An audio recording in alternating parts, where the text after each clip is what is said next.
কাঁথির সমবায় ব্যাংকের ভোটেও আধা সেনা, প্রত্যেক বুথে সিসি ক্যামেরা, বেনজির নির্দেশ দেশের সর্বোচ্চ আদালতের।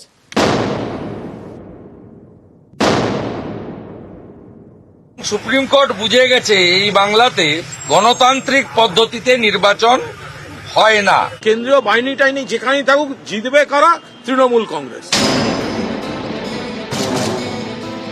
কন্টাই কোঅপারেটিভ ব্যাংক পূর্ব ভারতের অন্যতম বড় সমবায় ব্যাংক। 3 বছরের বেশি সময় ধরে এই ব্যাংকের কোনো পরিচালন সমিতি নেই।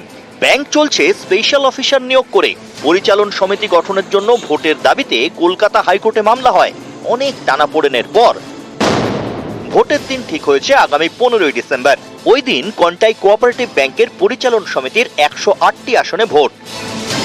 কিন্তু 15ই ডিসেম্বর সর্বভারতীয় পরীক্ষা রয়েছে, তাই ভোটের জন্য কাঁথির অনেক স্কুলই পাওয়া যাচ্ছে না। শেষমেশ কয়েকটি ভোট কেন্দ্র পরিবর্তন করা হয়। এই সিদ্ধান্তকে চ্যালেঞ্জ করে সুপ্রিম কোর্টে মামলা হয়। ভোটারদের অসুবিধা হবে বলে আদালতে আশঙ্কা প্রকাশ করা হয়।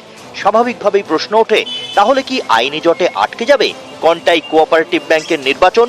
শেষমেশ সুপ্রিম কোর্টের বেনজির নির্দেশে জট কাটল।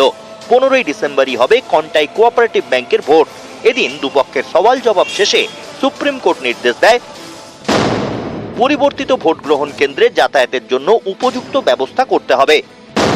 পরিবর্তিত ভোট গ্রহণ কেন্দ্রে আধা সামরিক বাহিনী মোতায়েন করতে হবে। প্রত্যেক বুথে সিসি ক্যামেরার বন্দোবস্তও করতে হবে।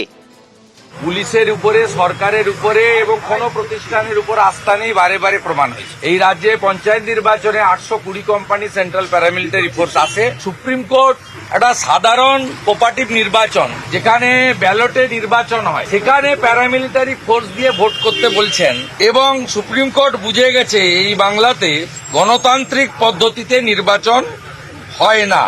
এখন যদি কেউ ঠিক করে নেয় যে কোনো জায়গায় আমরা গন্ডগোল করব, গতকাল তো নন্দীগ্রামে গন্ডগোল করেছে, বিজেপি হামলা করে, কেন্দ্রীয় বাহিনী কানুক আর যাই থাকুক, তৃণমূল কংগ্রেস জনগণের সঙ্গে আছে, জনগণ তৃণমূলের সঙ্গে আছে।